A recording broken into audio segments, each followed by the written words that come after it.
उत्कल खंड ता देहरे जो वर्णना करा जायछि निजे महाप्रभु स्वयं जेतेबेले प्रतिष्ठित हेले प्रतिमा उवाच बोली कुआ जायछि।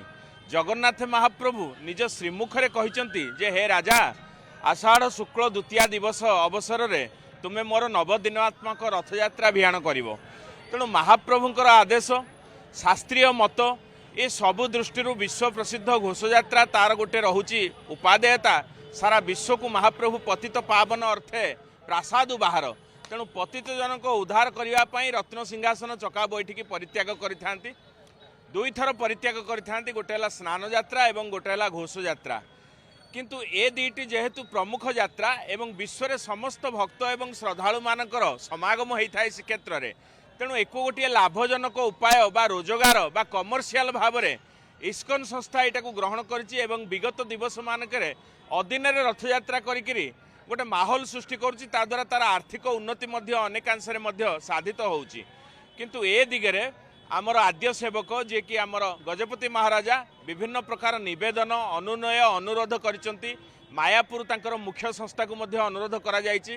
भारत वर्षर जेते सब धार्मिक गुरु अछंती बा जो धार्मिक मठ परंपरार सब महान सन्थ माने अछंती सेमानक सहित मध्य विचार विमर्श आलोचना करिकरी ए निष्कर्ष रे पहुंची जे एटा ठीक नुह। पुरीर शंकराचार्य जे कि गोवर्धन पीठर अधीश्वर तांकर मध्य मत निया जायछि एवं विशेष करी आमर गोटे विद्वान मंडली बा सांस्कृतिक प्रचार प्रसार समिति गजपति महाराजा अध्यक्षतार जो थी कि आमे सदस्य अच्छु। तेणु सेठारे मध्य बारंबार आलोचना करा जाय समस्त जो माने रहिचंती इस्कनर प्रमुख संस्था तांको मध्य चिठी द्वारा अवगत करा जायछि। ए सबु कार्य हवा परे मध्य से माने आम कथा को मानु नाहंती बा खातिर करू नाहंती। से माने कोन स्नान यात्रा आज करूचंती दक्षिण आफ्रिकार कैलिफोर्निया बा बैकल सहर रे एवं आसंता 23 तारिख रे घोष यात्रा करूचंती। ताने एई 13 दिन भितर कौन से महाप्रभुंकर अणसर क्रीड़ा ज्वर ज्वराक्रांत करेंगे फुलुरी तेल लगी करेंगे तापर सुध सुआर पाखर खड़ी लगी हम खड़ी विजे हम यही सब करेंगे।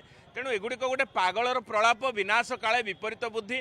तेणु आमे माने जेतिकी निवेदन करुचु ताहा यथेष्ट तापर जदि सेमाने न मानिले ताले तांको मूर्खतारे सेमाने साब्यस्त हेबे। आमर एथिरे किछि कहिबार नै। एटा आमे सेवक हिसाब रे हमको बहुत दुख लागुची। किंतु एटा प्रशासन एटा आगुआ जदि सेटा को बंद करथांते आज एतक परिस्थिति हेई नथांता। किंतु एइनी भी अच्छी से रास्ता एइनी भी अच्छी जदि प्रशासन चाहिए से जिनसटा को बंद करेंगे। किंतु आमर ये जो इस्कन जो जो जिनस गुड़ाक करुँच आमर महाप्रभु उपर युवाक भारी बदनाम होउची। किंतु आमे कहिया कथा जो दिन जो कथा हवा कथा प्रभुंकर नियम से नियमटा करंतु आमे सेटा स्वागत करूँ। किंतु यही जो अधीन रथयात्रा अधीन स्नान पुण्य यही सब करी जो इस्कन जो वाला जो एमाने जो ऊपर को चाहिए चाहूँगी ऊपर को जावाईका सी अपने लोप हे एमाने ध्वंस हे यही ध्वंसटा आसी जाऊँगी आगू को आग हंसी जाऊँगी। किंतु ये जो कालिया ये आज्ञा क्या रखिनी सेवक को रखिनी भक्त को रखिनी स्वयं निजे तार जे परिवार को 100 भाई की तार 100 पुत्र को नष्ट करछि।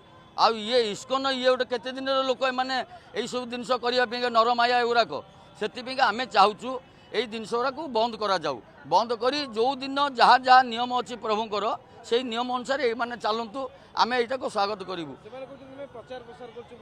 ना एगुड़ाक प्रचार नुह एगुड़ाक प्रचार नुह एगुड़ाक नष्ट करुँच आमर हिंदू धर्म सनातन धर्मर जो संस्कृति एगुड़ाक सब नष्ट करुँच।